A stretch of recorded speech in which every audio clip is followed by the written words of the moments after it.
15 நிமிஷத்துல hotel style kurma one bottle செய்யலாம்.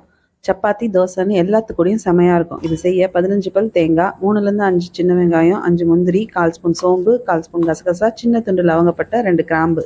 First கொஞ்சம் குறக்குறப்பாக அரைச்சிட்டு 1/4 கப் தண்ணி சேர்த்து நல்லா பேஸ்ட்டாக அரைச்சி வச்சுக்கோங்க. ப்ரெஷர் குக்கரில் 4 டேபிள் ஸ்பூன் எண்ணெய், 1/4 ஸ்பூன் சோம்பு, ஒரு பிரியாணி இலை, சின்ன துண்டு லவங்கப்பட்டை, 3 கிராம்பு, கொஞ்சமாக கல்பாசி, லைட்டாக வாசனை வர வரையும் பொரிஞ்சதும் 2 மீடியம் சைஸ் வெங்காயம் பொடியை நறுக்குனது, 2 பச்சை மிளகா, கொஞ்சமாக கருவேப்பிலை சேர்த்து கண்ணாடி பதம் வர வரையும் வதக்கிட்டு 1/2 ஸ்பூன் இஞ்சி பூண்டு பேஸ்ட் சேர்த்து நல்ல மீடியம் ஃப்ளேமில் பச்சை வாசனை போகிற வரையும் வதக்கிட்டு ஒரு மீடியம் சைஸ் தக்காளி நல்ல மேஷ் ஆகிற வரையும் வதக்கி 1/2 ஸ்பூன் மிளகாய்த்தூள், 1/2 ஸ்பூன் காஷ்மீரி மிளகாய்த்தூள், 1/2 ஸ்பூன் கரம் மசாலா, 1 ஸ்பூன் தனியாத்தூள், 1/4 ஸ்பூன் மஞ்சத்தூள், 3/4 ஸ்பூன் உப்பு சேர்த்து நல்லா மசாலா பச்சை வாசனை போகிற வரையும் 1 நிமிஷம் நல்லா வதக்கி அரைச்ச தேங்காய் பேஸ்ட் சேர்த்து 1/2 கப் தண்ணி சேர்த்து டேஸ்ட்டுக்கு உப்பு சேர்த்து நல்லா கலந்து விட்டு மூடி மீடியம் ஃப்ளேமில் ஒரு விசில் வச்சு ப்ரெஷர் அடங்கினதும் ஓப்பன் பண்ணி கொஞ்சமாக கொத்தமல்லி இலை தூவி இறக்குனா 2 பேர் சாப்பிட்ற அளவு hotel style kurma ready. Thank you.